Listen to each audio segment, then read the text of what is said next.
नमस्कार, मैं रवीश कुमार। हरियाणा चुनाव, सोनीपत ने प्रधानमंत्री मोदी की रैली और कांग्रेस के उनसे सवाल, उन्हीं के पुराने भाषणों का हवाला देकर हम इस पर बात करेंगे ही, लेकिन एक सवाल है, उसका भी संबंध हरियाणा चुनाव से है। हरियाणा में नायब सिंह सैनी की सरकार ने अनुसूचित जाति के आरक्षण में उपवर्गीकरण को कैबिनेट में मंजूरी दी। इस पर चुप्पी क्यों है? क्या लोग सुविधा के हिसाब से इस मुद्दे को भूल रहे हैं? प्रधानमंत्री मोदी की रैली रिपोर्ट से पहले थोड़ी भूमिका जरूरी होती है। आरक्षण के मुद्दे के अलावा कृषि कानूनों का भी मुद्दा है। कंगना रनौत कह रही हैं कि कृषि कानूनों को फिर से लागू किया जाए, जिसे मोदी सरकार ने वापस लिया था। पहले से ही जगह जगह किसान बीजेपी के प्रत्याशियों का विरोध कर रहे हैं। आपको ऐसी अनेक खबरें मिल जाएंगी, लेकिन जैसे ही कंगना रनौत ने यह कहा कि कृषि कानून को दोबारा से लागू करना चाहिए, किसानों को भी खुद से मांग करनी चाहिए, बीजेपी कंगना से दूरी बनाने लग गई। कंगना के बयान को पर्सनल बताया जा रहा है। पिछले बीते कुछ दिनों में मीडिया ने मुझसे फार्मर्स लॉ पे कुछ सवाल किए और मैंने ये सुझाव दिया कि किसानों को फार्मर्स लॉ वापस लाने का प्रधानमंत्री जी से निवेदन करना चाहिए। मेरी इस बात से बहुत सारे लोग निराश हैं और डिसअपॉइंटेड हैं। जब फार्मर्स लॉ प्रपोज हुए थे तो हम बहुत सारे लोगों ने जो है उनका समर्थन किया था, लेकिन बड़ी ही संवेदनशीलता से और सहानुभूति से हमारे माननीय प्रधानमंत्री जी ने वो लॉज जो थे वापस ले लिए थे। और ये हम सब कार्यकर्ताओं का कर्तव्य बनता है कि हम उनके शब्दों की गरिमा रखें। मुझे ये बात भी ध्यान रखनी होगी कि मैं अब एक कलाकार नहीं, भारतीय जनता पार्टी की कार्यकर्ता हूं और मेरे ओपिनियंस अपने नहीं होने चाहिए, वो पार्टी का स्टैंड होना चाहिए। तो अगर मैंने अपने शब्दों से और अपनी सोच से किसी को डिसअपॉइंट किया है, मुझे खेद रहेगा। I take my words back. Gohana की रैली में प्रधानमंत्री मोदी और मुख्यमंत्री नायब सैनी ने कृषि कानूनों के बारे में कुछ भी नहीं कहा। लोकसभा चुनावों के समय इसी तरह से बीजेपी के नेता संविधान बदलने की बात करने लगे थे कि 400 सीटें आ जाएंगी तो संविधान बदल देंगे। बाकी बड़े नेता चुप ही रहे। ये बीजेपी के जो लोग होते हैं, ये आइडियाज को टेस्ट करते रहते हैं। ये किसी से कहते हैं कि आप ये आइडिया पब्लिक में रखिए और फिर रिएक्शन देखते हैं। यही हुआ है। उनके एक सांसद ने किसान कानून, जो काले कानून थे, उनको रिवाइव करने की बात की है। मोदी जी, आप क्लैरिफाई कीजिए, आप इसके खिलाफ हैं या आप फिर से बदमाशी कर रहे हैं? क्या वो किसान के कानून रिवाइव करेंगे या नहीं? और अगर करेंगे तो फिर मैं आपको गारंटी दे रहा हूं कि इंडिया गठबंधन पूरा इनके खिलाफ खड़ा हो जाएगा। 700 लोग शहीद हुए हैं, उनकी याद करनी है, उनकी रिस्पेक्ट करनी है। मोदी जी ने 2 मिनट मौन नहीं रखने दिया था, हम ये कभी नहीं भूलेंगे। तो क्या कंगना के बयान का खंडन कर देने से यह मामला खत्म हो गया? राहुल गांधी ने कितनी बार सफाई दी कि उन्होंने बोला ही नहीं है कि आरक्षण समाप्त करेंगे। फिर भी अमित शाह ने कह दिया कि राहुल गांधी आरक्षण खत्म करना चाहते हैं, जबकि राहुल ने तो यही कहा है कि आरक्षण की सीमा 50% से भी ज्यादा करेंगे और उससे पहले जाति की गणना करेंगे। अगस्त महीने की इन खबरों को याद कीजिए। हरियाणा सरकार से जुड़ी ये खबरें कह रही हैं कि सैनी कैबिनेट ने उपवर्गीकरण का प्रस्ताव मंजूर कर लिया। अनुसूचित जाति के आरक्षण में 10% आरक्षण अनुसूचित जाति के सबसे गरीब तबके को दिया जाएगा। सुप्रीम कोर्ट ने अनुसूचित जाति के आरक्षण में उपवर्गीकरण का फैसला दिया तो भारत बंद किया गया। बहुत बड़ा विरोध हुआ। दलित संगठनों के अलावा बहुजन समाज पार्टी भी इसमें शामिल हुई। मायावती ने उपवर्गीकरण का विरोध किया, लेकिन मोदी सरकार के कैबिनेट मंत्री जीतन राम मांझी आज भी उपवर्गीकरण का खुलकर समर्थन करते हैं, बयान देते हैं। लेकिन नायब सैनी ने तो मंजूरी का ही ऐलान कर दिया था, तो ये मुद्दा कहां गायब है? आज मंत्रिमंडल के समक्ष जो अभी पिछले दिनों माननीय सर्वोच्च न्यायालय द्वारा नौकरियों में अनुसूचित जाति के कोटे में वर्गीकरण के संबंध में हरियाणा अनुसूचित जाति आयोग की जो रिपोर्ट थी वो आज रखी गई। उस रिपोर्ट को कैबिनेट ने स्वीकार कर लिया और स्वीकार किया है क्योंकि चुनाव आचार संहिता लगी हुई है। चुनाव आचार संहिता उसको हमने देख करके ये अनुशंसा की है कि चुनाव आयोग को भेजी जाए रिपोर्ट। जैसा भी चुनाव आयोग उसके ऊपर दिशा निर्देश देगा, हम उसको आगे बढ़ाने का काम करेंगे। क्या सैनी सरकार ने कैबिनेट का मंजूर किया हुआ प्रस्ताव चुनाव आयोग को भेजा है या वापस ले लिया, और इस पर चुनाव आयोग ने क्या कहा, इसकी जानकारी नायब सैनी को देनी चाहिए और उनसे इंटरव्यू में पूछा जाना चाहिए। और नायब सैनी ने प्रधानमंत्री मोदी से पहले बोलते हुए सोनीपत की गोहाना की रैली में उपवर्गीकरण की मंजूरी का जिक्र भी नहीं किया। क्यों नहीं किया? क्या वे भी अपना इतना बड़ा फैसला भूल चुके हैं? भारत बंद का समर्थन करने वाले भी भूल गए क्या? हरियाणा में इस बार 2 बहुजन दल गठबंधन के साथ चुनावी मैदान में हैं। बहुजन समाज पार्टी का इंडियन नेशनल लोकदल इनेलो से समझौता है और आजाद समाज पार्टी का इनेलो से ही टूटकर बने जेजेपी से गठबंधन है। 8 अक्टूबर के नतीजे बताएंगे कि इन दोनों गठबंधनों का फायदा किसे हुआ, गठबंधन को मिला या बीजेपी को या कांग्रेस को। बहुजन दलों की मजबूत स्थिति के बाद भी हरियाणा में अनुसूचित जाति के उपवर्गीकरण का मुद्दा अखबारों की रिपोर्टिंग से गायब नजर आता है। क्या दोनों गठबंधन इस बात को लेकर बीजेपी पर निशाना साध रहे हैं कि हरियाणा ने उपवर्गीकरण की रिपोर्ट मंजूर कर आरक्षण को समाप्त करने का काम किया है? क्या किसी को भी याद नहीं कि हरियाणा में अनुसूचित जाति में उपवर्गीकरण के प्रस्ताव को बीजेपी सरकार की कैबिनेट ने मंजूरी दी है? लगता है गृह मंत्री अमित शाह नायब सिंह सैनी की सरकार के इस फैसले को भूल गए हैं। हरियाणा में आरक्षित सीटों की संख्या 17 बताई जाती है। 2019 के विधानसभा चुनाव में कांग्रेस को 7, बीजेपी को 4 सीटें मिली थीं, लेकिन 2024 के लोकसभा चुनाव में कांग्रेस को 13 विधानसभा सीटों पर बढ़त बताई जा रही है। आरक्षित सीटों पर इस बार घमासान हो रहा है और इन सीटों के नतीजे सरकार के स्वरूप को प्रभावित करने वाले हैं। इसलिए कुमारी शैलजा का विवाद प्रमुखता पा रहा है। उनके मुख्यमंत्री बनने के दावे को लेकर बीजेपी कांग्रेस पर आरोप लगा रही है कि दलितों का कांग्रेस में सम्मान नहीं हो रहा है। खट्टर ने तो शैलजा को बीजेपी में आने का प्रस्ताव ही दे डाला, मगर बीजेपी ने यह नहीं कहा कि उनका अगला मुख्यमंत्री सैनी नहीं कोई दलित नेता होगा। शैलजा ने भी इस विवाद को शांत कर दिया कि मरते दम तक कांग्रेस में रहेंगी और कांग्रेस के लिए प्रचार में फिर से जुट रही हैं। वैसे किसी भी दल में राजनीति का चलना बहुत अच्छा होता है, सत्ता संघर्ष होना ही चाहिए, 2-3 दावेदार तो होने भी चाहिए।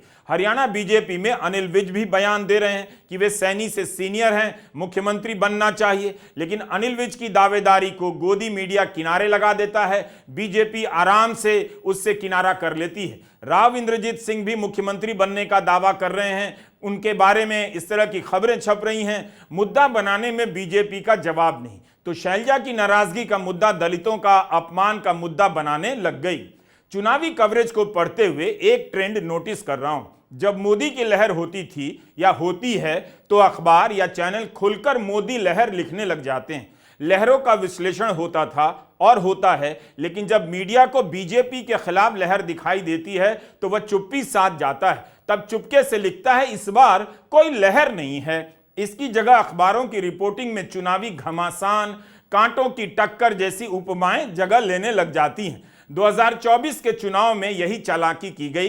लिखा गया कि लहर तो दिखाई नहीं दे रही है, मगर यह नहीं लिखा गया कि किसी के खिलाफ चल रही है, इसलिए लिखने की हिम्मत नहीं हो रही। हरियाणा में कई जगहों से बीजेपी के उम्मीदवारों के विरोध की खबरें भी आईं, मगर छपकर भी वैसे नहीं छपी जैसे कांग्रेस के विरोध की खबरें छपती हैं। क्या हरियाणा में बीजेपी विरोधी लहर चल रही है? यह सवाल गायब है। इस सवाल को लेकर आपने डिबेट देखी हो तो अलग बात है, मगर प्रधानमंत्री ने गोहाना की रैली में क्यों कह दिया अगर कांग्रेस की सरकार बन गई तो? क्या इसका मतलब है वे भी कुछ देख रहे हैं, भांप रहे हैं, या उनका यह रूटीन बयान है? गलती से भी कांग्रेस आ गई तो अपने झगड़ों में ही हरियाणा को बर्बाद करके छोड़ेंगे। यहां पर कांग्रेस में जिस तरह झगड़े बढ़ रहे हैं पूरा हरियाणा देख रहा है। कांग्रेस को वोट देना यानी हरियाणा की स्थिरता और विकास को दांव पर लगाना है, बर्बादी के दरवाजे खोलना है। यह स्थिरता हरियाणा में हर काम ठप कर देगी। यहां निवेश और नौकरी दोनों पर असर होगा। हम इस वीडियो में प्रधानमंत्री की रैली पर ही बात कर रहे हैं, मगर उससे पहले एक सवाल और लेते हैं। किसी भी राज्य का चुनावी कवरेज अखबारों में पढ़कर लगता है वहां सरकार के लिए चुनाव नहीं हो रहा, सभी अपनी अपनी जाति का मुख्यमंत्री चुन रहे हैं। ट्रिब्यून में प्रदीप शर्मा की रिपोर्ट है कि 10 साल की एंटी इनकम्बेंसी से लड़ने के लिए बीजेपी जातीय समीकरण का सहारा ले रही है।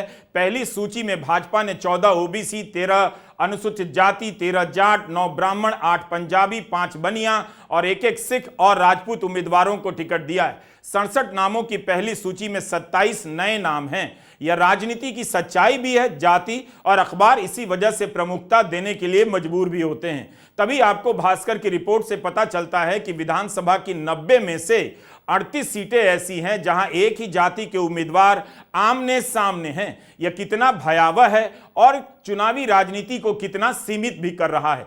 38 सीटों पर पार्टी नहीं हारेगी बल्कि जाति जीतेगी।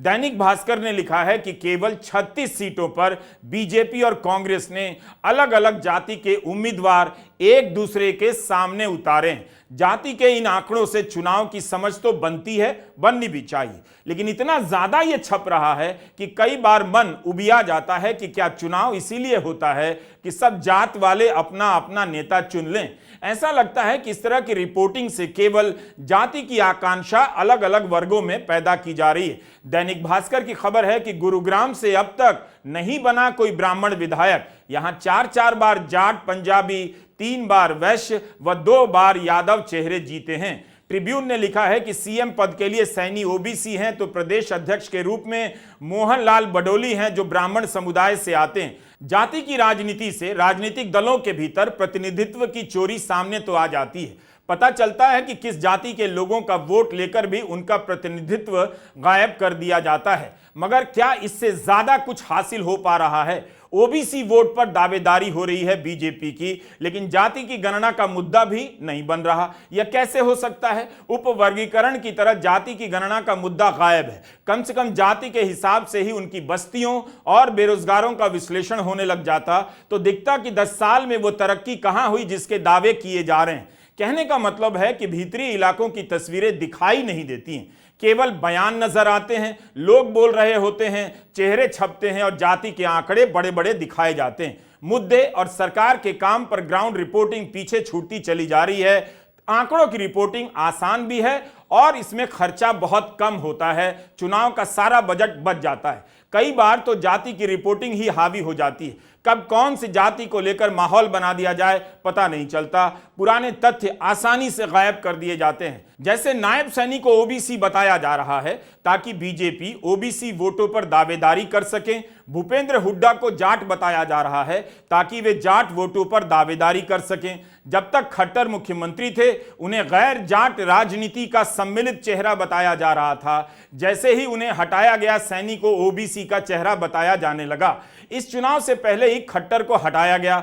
2014 में बीजेपी उनके चेहरे और नाम पर चुनाव नहीं लड़ी थी। 2019 में लड़ी तो 22% वोट कम हो गए और 7 सीटें घट गईं। लोकसभा चुनाव से पहले ही खट्टर हटाए गए। अमर उजाला ने लिखा है कि भाजपा का जोर इस बार ओबीसी मतदाताओं पर है।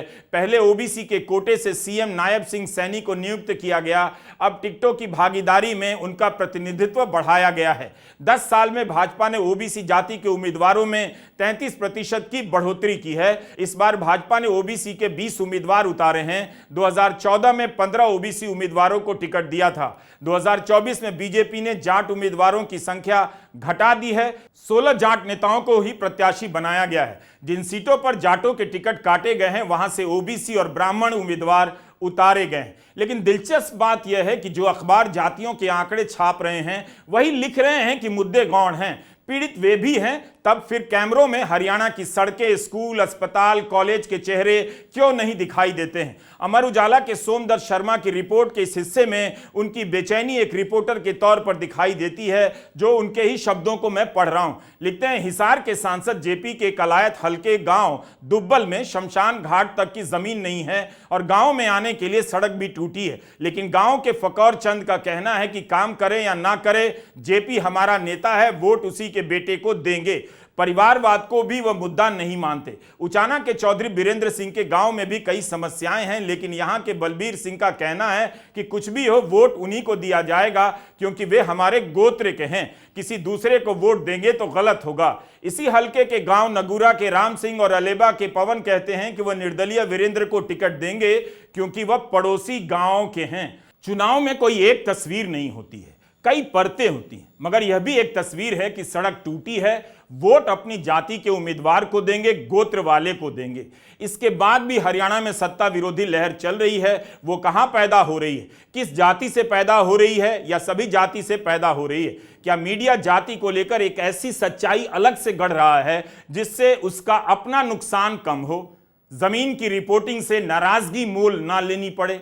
खबरें मिठाई नहीं चीनी की चाशनी लगती हैं। इन सब के बीच किसान आंदोलन के असर को कैसे देखा जाए? क्या किसानों का मुद्दा जातियों के आर पार नहीं है? सोनीपत के गोहाना में प्रधानमंत्री मोदी की रैली में मुख्यमंत्री नायब सिंह सैनी ने किसानों का जिक्र किया, मगर कंगना रनौत के बयान पर कुछ नहीं कहा। नायब सैनी ने आरक्षण में उपवर्गीकरण का भी जिक्र नहीं किया।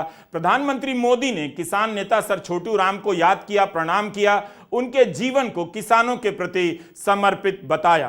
भाजपा सरकार में हरियाणा आज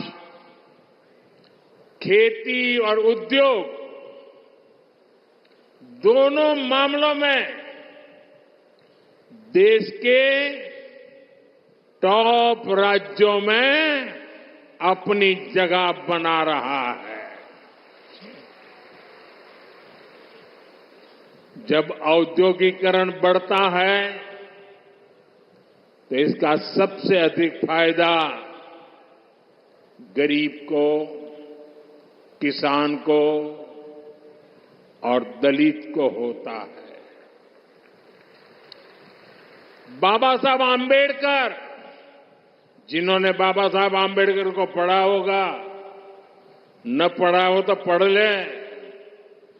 बाबा साहब आंबेडकर मानते थे कि दलितों के सशक्तिकरण में उद्योगों की बड़ी भूमिका होती है। वो देखते थे कि गरीब के पास, दलितों के पास, वंचितों के पास पर्याप्त जमीन नहीं होती। वो जानते थे बहुत से गरीब साथी भूमिहीन होते थे, खेत मजदूरी में अपनी जिंदगी काटते थे। इसलिए बाबा साहब कहते थे कि जब फैक्ट्रियां लगती है तो दलितों, वंचितों को अवसर मिलता है।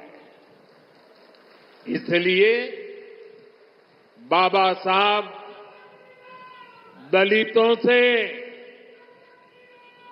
टेक्निकल स्किल सीखने के लिए कहते थे। भाजपा की नीति निर्णयों में, भाजपा के विचारों में आपको बाबा साहब की यही सोच दिखाई देगी। प्रधानमंत्री मोदी डेटा को बहुत महत्वपूर्ण मानते हैं। उन्हें बताना चाहिए कि हरियाणा में जो उद्योग लगे हैं उनमें कितने दलितों को अवसर मिला है इन 10 वर्षों में।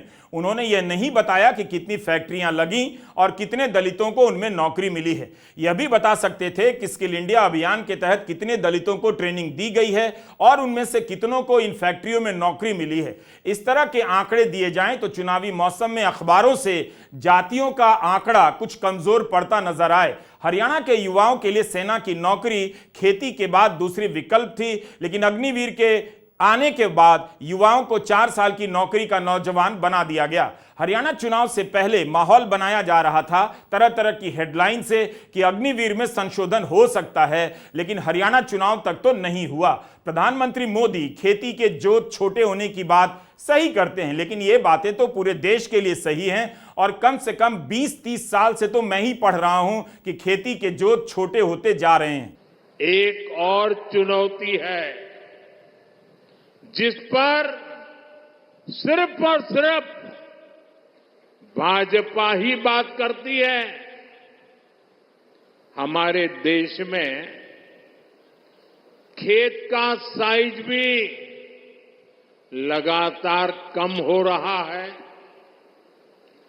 जैसे जैसे परिवार बढ़ता है, जमीन के टुकड़े होते हैं, जमीन बढ़ जाती है। धीरे धीरे एक छोटा टुकड़ा बच्चों के नसीब आता है। आबादी बढ़ रही है, लेकिन खेत छोटा हो रहा है। ऐसे में खेती से जुड़े सभी अर्थशास्त्री भी मानते हैं कि गांव में खेती के साथ साथ कमाई के दूसरे जरिए भी होने चाहिए। अकेली खेती पे गुजारा पूरे परिवार के लिए, और इसलिए हर मां बाप चाहता है कि एक बेटा खेती करेगा, दूसरा शहर में जाके काम करेगा। और इसलिए जब उद्योगों का विस्तार होता है तो उससे किसानों का जीवन भी बेहतर होता है। इससे किसान परिवार के बच्चों को भी अच्छी नौकरियां मिलती हैं, अच्छे अवसर मिलते हैं। और इसलिए साथियों, भाजपा खेती को भी बढ़ावा देती है, व्यापार कारोबार को भी बढ़ावा देती है। हरियाणा में गांव और शहर इतने भी दूर नहीं हैं। वहां की बनावट और बसावट ऐसी है कि शहर में गांव है और गांव के पास शहर है। वैसी दूरी नहीं तय करनी पड़ती है जैसे यूपी और बिहार के लोगों को गांव से महानगरों की यात्रा करनी पड़ती है। प्रधानमंत्री ने और मुख्यमंत्री ने दोनों ने इस्राइल भेजने की योजना का जिक्र नहीं किया। उद्योग रोजगार को लेकर जनरल सी बातें की। हरियाणा में अगर उद्योगों से नौकरी मिल रही होती तो हरियाणा की सरकार यहां के युवाओं को इस्राइल भेजने के लिए रोहतक में काउंटर नहीं खोलती। बेरोजगारी का मारा हरियाणा का युवा पहले गुरुग्राम, सोनीपत, कुरुक्षेत्र की फैक्ट्रियों में और उसके बाद सेना में नौकरी पा लेता था, लेकिन बेरोजगारी ने उसे इस्राइल जाने के लिए मजबूर कर दिया। हरियाणा पहला राज्य था जिसने अपने युवाओं को इस्राइल भेजने के लिए काउंटर खोले। उस समय तो बड़े सपने दिखाए गए, लेकिन 10 सितंबर को इंडियन एक्सप्रेस में ऋतु सरीन की खोजी रिपोर्ट आई है कि कैसे इस्राइल गए युवाओं के साथ ठगी की गई। बिना पर्याप्त स्क्रीनिंग किए इन नौकरियों के लिए भारत के युवाओं को इस्राइल भेज दिया गया, जबकि वे इसके लिए तैयार नहीं थे। हर महीने 1.5 लाख की सैलरी स्किल नौकरी का वादा देकर इस्राइल भेजे गए लड़के अब वहां मजदूरी करने लगे हैं। हरियाणा के लड़के इस्राइल में मजदूरी कर रहे हैं, यह रिपोर्ट भी गायब है। कम से कम चुनावी रिपोर्टर उन घरों में तो जा सकते हैं जिनके परिवारों के लोग इस्राइल नौकरी करने गए हैं। पहले बीजेपी पलायन को मुद्दा बनाती थी, गांव से शहर के पलायन को लेकर कांग्रेस को घेरा करती थी। अब तो खुद ही इस्राइल भेजने की योजना लेकर आई है। प्रधानमंत्री मोदी उद्योगों के नगर बसाने की बात करते हैं। उनकी रैली से पहले कांग्रेस ने उनका ही बयान जारी कर दिया, जिसमें मोदी कहते हुए सुने जा सकते हैं कि सोनीपत को दिल्ली से मेट्रो के जरिए क्यों नहीं जोड़ना चाहिए। कांग्रेस पूछ रही है क्यों नहीं जोड़ा गया। मुझे बताइए, दिल्ली सोनीपत को मेट्रो से जोड़ा जा सकता है कि नहीं जोड़ा जा सकता? जोड़ा जा सकता है कि नहीं जोड़ा जा सकता है? कितना फर्क आ जाएगा, मुझे बताइए, कितना फर्क आ जाएगा? अमेरिका में हरियाणा के लोग हैं, हर राज्य के लोग हैं, मगर गोहाना की रैली में प्रधानमंत्री मोदी उसे हरियाणा की प्रगति की निशानी बताने लग गए। इसमें हरियाणा की बीजेपी सरकार का क्या योगदान है? या उन लोगों का अपना योगदान है जो किसी तरह अमेरिका गए और वहां उन्होंने अपनी जगह बनाई। एक और समस्या है जो अमेरिका में बड़ी होती जा रही है। अगर गोहाना में प्रधानमंत्री न्यूयॉर्क में हरियाणा के लोगों का जिक्र कर रहे थे तो हरियाणा और पंजाब के युवा डंकी रूट से जाने की त्रासदी का सामना कर रहे हैं, इसका भी जिक्र कर सकते थे। मगर कभी भी प्रधानमंत्री इस तरह की मूल समस्याओं को सामने नहीं लाते जो उनकी सरकार में पैदा होती दिखती हैं। अमेरिका में विवाद हो रहा है कि वहां की सरकार गिनती गिनकर बता रही है कि मैक्सिको के बाद भारत से सबसे अधिक प्रवासी अवैध रूप से अमेरिका में प्रवेश कर रहे हैं। अवैध रूप से अमेरिकी सीमा में घुसने के कारण उनके हाथ पांव टूट जाते हैं, घायल तक हो जाते हैं, कई बार उनकी मौत भी हो जाती है। अगर आप इन तथ्यों को नहीं जानते हैं तो प्रधानमंत्री मोदी का यह बयान सुनकर सपने देखने लग जाएंगे कि कितना विकास हो गया है, हरियाणा के लोग न्यूयॉर्क पहुंच गए हैं। कल रात को ही मैं अमेरिका से लौटा हूं। अमेरिका में मेरी मुलाकात दुनिया के बड़े बड़े नेताओं से, बड़ी बड़ी कंपनियां चलाने वालों से हुई। जिन कंपनियों के सीईओ से मैं मिला, एक एक कंपनी लाखों करोड़ रुपए के कारोबार कम करती है। मैंने उन्हें भारत के नौजवानों के टैलेंट के बारे में बताया। साथियों, पिछले 10 साल में पूरी दुनिया में भारत पर भरोसा बढ़ा है और मैं हरियाणा के लोगों को एक बात तो जरूर बताऊंगा। कल जब मैं न्यूयॉर्क गया परसों, तो वहां स्वागत के लिए बहुत बड़ी मात्रा में भारतीय समुदाय था। लेकिन सबसे बड़ी बात वो थी कि वहां पर पूरा हरियाणा खड़ा कर दिया गया था। अमेरिका में पली बड़ी हमारी हरियाणा की बेटी और उसके साथ और 5-7 बहनें, हरियाणा के हमारे साथी, उन्होंने हरियाणा का जो अभी नृत्य आप यहां देख रहे थे ना, वैसा नृत्य न्यूयॉर्क में करके स्वागत कर रहे थे। यानी हरियाणा खड़ा कर दिया था उन्होंने। यह हिस्सा बता रहा है कि प्रधानमंत्री अब अपनी रैलियों में विपक्ष पर हमला करते हुए उतने आक्रामक और विश्वसनीय नजर नहीं आते।